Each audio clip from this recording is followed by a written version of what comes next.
BBC বাংলার অধিবেশন প্রবাহতে আপনাদের স্বাগত। আজ আপনাদের সাথে লন্ডন স্টুডিও থেকে আছি মানসী বড়ুয়া, আর ঢাকায় আমার সাথে থাকছেন আকবর হোসেন। বাংলাদেশের সর্বশেষ গুরুত্বপূর্ণ আপডেট সংবাদে আপনাকে স্বাগত। শুরুতেই সংবাদ শিরোনাম, পরে বিস্তারিত। প্রথমেই জানাবো আমাদের হাতে থাকা সর্বশেষ গুরুত্বপূর্ণ সবথেকে তাজা আপডেট সংবাদ। জুলাই গণ অভ্যুত্থান এবং চলমান রাষ্ট্র সংস্কারে সেনাবাহিনী জনগণের পাশে দাঁড়িয়েছে বললেন প্রধান উপদেষ্টা।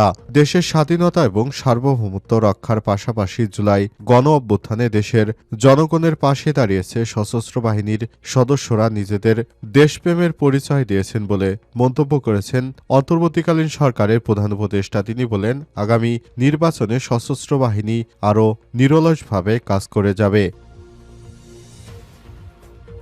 এরপর জানাবো প্রধান উপদেষ্টা এবং বিএনপি চেয়ারপারসন বেগম খালেদা জিয়ার একান্ত বৈঠক। প্রধান উপদেষ্টা অধ্যাপক ড মোহাম্মদ ইউনূসের সঙ্গে বিএনপির চেয়ারপারসন বেগম খালেদা জিয়া একান্ত বৈঠক করেছে। আজ সেনাকুঞ্জে বৈঠক অনুষ্ঠিত হয়।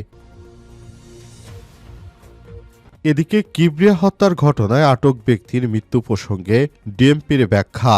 রাজধানীর পল্লবীতে যুবদল নেতা গোলাম কিবরিয়া হত্যাকাণ্ডের ঘটনায় আটক একজন ডিবি হেফাজতে মারা গেছেন।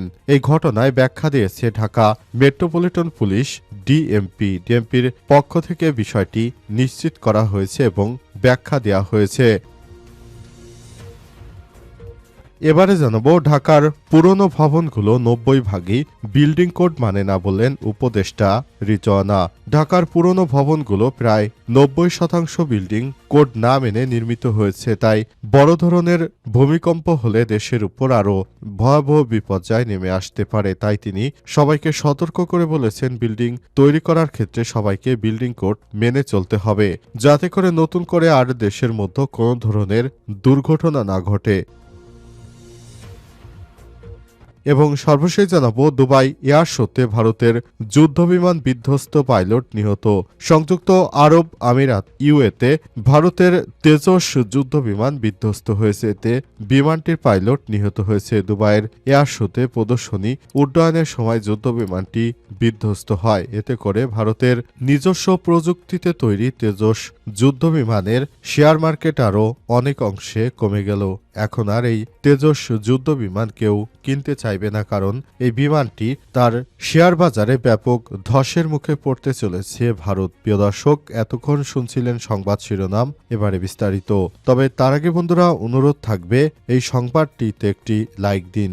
এই চ্যানেলে আপনি নতুন হয়ে থাকলে আমাদের সংবাদটি দেখতে দেখতে চ্যানেলটি সাবস্ক্রাইব করে রাখুন। কমেন্ট করে বন্ধুরা আপনার মূল্যবান মতামত জানিয়ে দিন আপনি বিশ্বের কোন দেশ থেকে বা বাংলাদেশের কোন স্থান থেকে আমাদের সংবাদটি দেখছেন এবং শুনছেন। আর বন্ধুরা, সংবাদটি আপনার সোশ্যাল মিডিয়া ফেসবুকে শেয়ার করে বন্ধুদেরও দেখার সুযোগ করে দিন।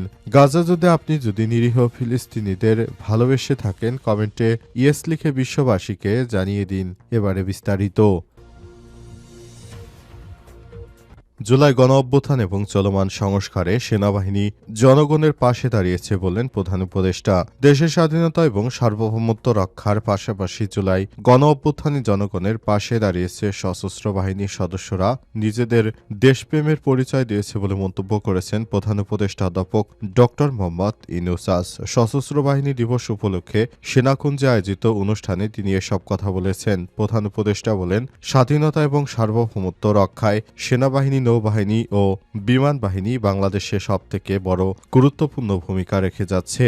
প্রধান উপদেষ্টা বলেছেন, যে কোনো বহিঃশত্রুর আগ্রাসনী আক্রমণ থেকে দেশকে রক্ষা করার জন্য আমাদের সেনাবাহিনীকে সর্বদা প্রস্তুত থাকতে হবে। প্রধান উপদেষ্টা বলেন, স্বাধীনতা এবং সার্বভৌমত্ব রক্ষার পাশাপাশি জুলাই অভ্যুত্থান এবং চলমান রাষ্ট্র সংস্কারে সেনাবাহিনী জনগণের পাশে দাঁড়িয়ে তাদের আস্থার প্রতি সম্মান জানিয়ে যাচ্ছে।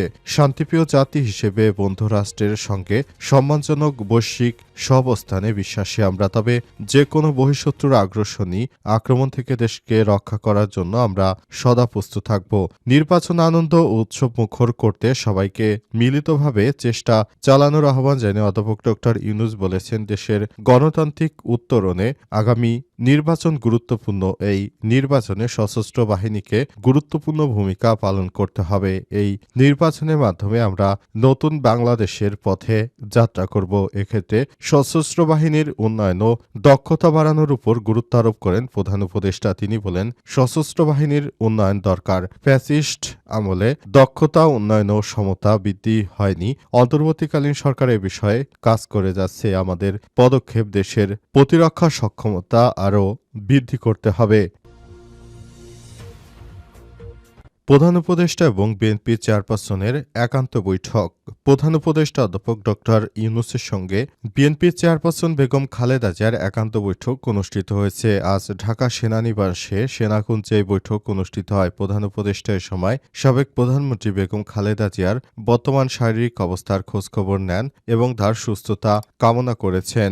বিএনপি চেয়ারপারসন খালেদা জিয়া প্রধান উপদেষ্টাকে ধন্যবাদ জানান। তিনি প্রধান উপদেষ্টা সহধর্মিণী আফরোজা ইউনূসের শারীরিক অবস্থার খোঁজখবর নেন এবং শুভকামনা জানিয়েছেন। এ সময় খালেদা জিয়ার কনিষ্ঠ পুত্রবধূ সৈয়দা শারমিলা রহমান উপস্থিত ছিলেন। এর আগে শুক্রবার বিকেলে ঢাকা সেনানিবাসে সেনাকুঞ্জে সংবর্ধনা অনুষ্ঠানে যোগ দেন বিএনপি চেয়ারপারসন এবং সাবেক প্রধানমন্ত্রী বেগম খালেদা জিয়া। তাকে অভ্যর্থনা জানান সেনা প্রধান জেনারেল ওয়াকারুজ্জামান এবং বিমান বাহিনী প্রধান air chief marshal Hasan Mahmud Khan. শুক্রবার বিকাল ৩টা ৫০ বেগম জিয়া গুলশানের বাসা ফিরোজা থেকে রওনা হন বলে জানিয়েছে দলের স্থায়ী কমিটির সদস্য তার ব্যক্তিগত চিকিৎসক অধ্যাপক এজেডএম জাহিদ হোসেন। বিএনপি চেয়ারপারসনের সঙ্গে একই গাড়িতে রয়েছে তার ছোট ছেলে প্রাত আরাফাত রহমান, কোকর স্ত্রী সৈয়দা শারমিলা রহমান। শীতের সময় বিএনপির চেয়ারপারসন বেগম খালেদা জিয়া এবং বিএনপির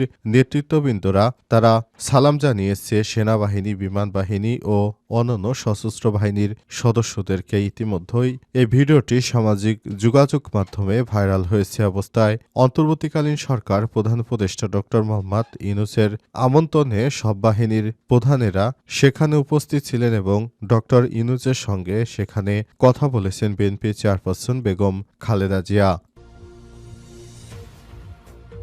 কিবরিয়া হত্যার ঘটনায় আটক ব্যক্তির মৃত্যু প্রসঙ্গে ডিএমপির ব্যাখ্যা।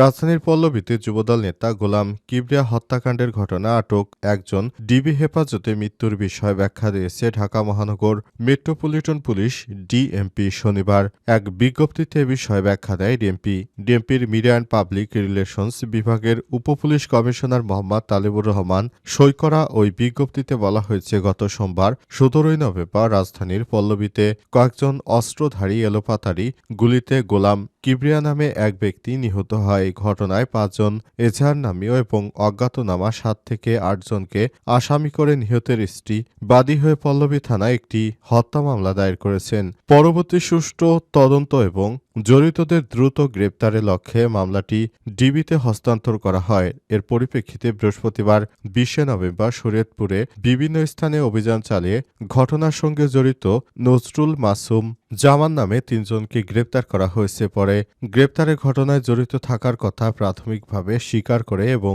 এই ঘটনায় ব্যবহৃত অস্ত্র ও গুলি জৈনিক মোহাম্মদ আক্তার হোসেন ৪০ হেফাজতে আছে বলে জানায়। এরপর তাদের দেওয়া তথ্যে মোক্তারকে আটক করে ডিবির একটি টিম বৃহস্পতিবার সন্ধ্যা ৬টার দিকে রাজধানীর পল্লবী এলাকায় একটি গ্যারেজে অভিযান চালায়। ঢাকার পুরনো ভবনগুলো ৯০ বিল্ডিং কোড মানে না বললেন উপদেষ্টা রিজওয়ানা। ঢাকার পুরনো ভবনগুলোর প্রায় ৯০% বিল্ডিং কোড না মেনে নির্মিত হয়েছে বলে মন্তব্য করেছেন পরিবেশ উপদেষ্টা সৈয়দা রিজওয়ানা হাসান। তিনি বলেছেন, সম্প্রতি ভূমিকম্পগুলো আমাদের জন্য স্পষ্ট সতর্কবার্তা। বিশেষ করে ঢাকা এবং পুরান ঢাকা এখন সবথেকে বেশি ঝুঁকিতে রয়েছে। রাজধানীর মিরপুরে সাংবাদিকদের এক প্রশ্নের জবাবে তিনি এসব কথা বলেন। সৈয়দা রিজওয়ানা হাসান আরও বলেছেন, গত ৫ বছরে যতবার ভূমিকম্প হয়েছে এত শক্তিশালীভাবে ভূমিকম্প আমরা এর আগে কখনোই অনুভব করিনি। তাই বলতে চাই, এই ধরনের ভূমিকম্প এড়ানোর জন্য অবশ্যই আমাদেরকে আরও দায়িত্বশীল আচরণ করতে হবে, যাতে করে দেশের অভ্যন্তরে ভূমিকম্প না হয় সে ব্যাপারে আমরা দায়িত্বশীলতার পরিচয় দিতে হবে। পৃথিবীতে এখন বিভিন্ন দেশেই ভূমিকম্পের কথা শোনা যাচ্ছে এবং বাংলাদেশেও সেটি পরিলক্ষিত হলো। আমরা বলতে চাই, যদি এ ধরনের ভূমিকম্প থাকে তাহলে দেশের পুরাতন যে ভবনগুলো রয়েছে যেগুলো কোনরূপ বিল্ডিং কোড তারপর না মেনে যদি এইভাবে চলতে থাকে তাহলে বলতে পারি আগামীতে আরও বাংলাদেশে ভূমিকম্প হলে অনেক বেশি ক্ষয়ক্ষতির সম্মুখীন হবে বাংলাদেশ। তাই সবাইকে বলতে চাই যার যার জায়গা থেকে আপনারা যারা যখনই বিল্ডিং তৈরি করবেন তখন যেন আপনারা কোনো কার্পণ্য না করে যদি বিল্ডিং কোড মেনে চলেন তাহলে এই ধরনের কোনো ক্ষয়ক্ষতি আপাতত হওয়ার কোনো সম্ভাবনা নেই। তাই সবাইকে বলতে চাই আপনারা নতুন বাংলাদেশ গড়ে তোলার জন্য আপনারা যার যার জায়গা থেকে নিজের কাজের প্রতি আরও দায়িত্বশীল হন, যাতে করে দেশে কখনো যদি দুর্যোগ নেমে আসে বড় ধরনের হতাহতের হাত থেকে দেশের জনগণকে বাঁচাতে আপনারা সহায়তা করুন। তা না হলে আপনাদের হাতে কিন্তু এদেশের মানুষের মৃত্যু হবে, সেটি আর বলার অপেক্ষায় রাখে না। এর আগে বাংলাদেশে সাভারে ট্রেজেডি হয়েছিল, সেখানেও কিন্তু বিল্ডিংয়ের মালিকেরই দোষ ছিল। সুতরাং এ বিষয়টি আপনাদেরকে অবশ্যই মেনে চলতে হবে যাতে করে দেশের অভ্যন্তরে এই ধরনের কোনো সমস্যা তৈরি না হয় এবং দেশের প্রতিটি মানুষ রাজধানীতে আস্থার সঙ্গে আসতে যেতে পারে, যাতে করে সবাই দেশের জন্য কাজ করতে পারে বলে মন্তব্য করেছেন উপদেষ্টা রিজওয়ানা